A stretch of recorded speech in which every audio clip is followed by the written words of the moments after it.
Opo, yung pong mga foreign assisted projects na yan, yun po yung sinasabi ko kanina mga malalaking infrastructure na kailangan natin. 'Di ba po araw-araw nakaupo tayo sa traffic. Sabi natin kailangan i-improve ang ating public transportation system. Kaya nga po may pag-aaral na ma-implement itong subway system natin. Ito nga po yung nakakatawa eh.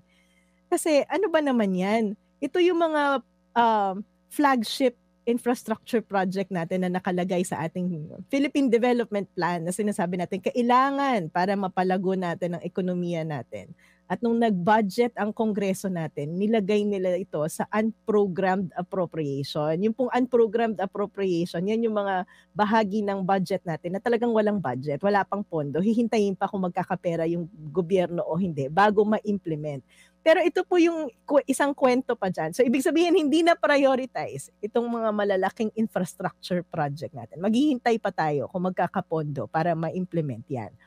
Pero itong mga big infra projects na 'to ay na-approve na po yung loan niyan, ha. Halimbawa yung subway na 'yan, approve na yung utang natin diyan sa JICA at tumatakbo na yung interest niyan. So nagbabayad na tayo ng interest sa mga utang na 'yan na hindi naman gumagalaw at ma-implement dahil hindi pinondohan.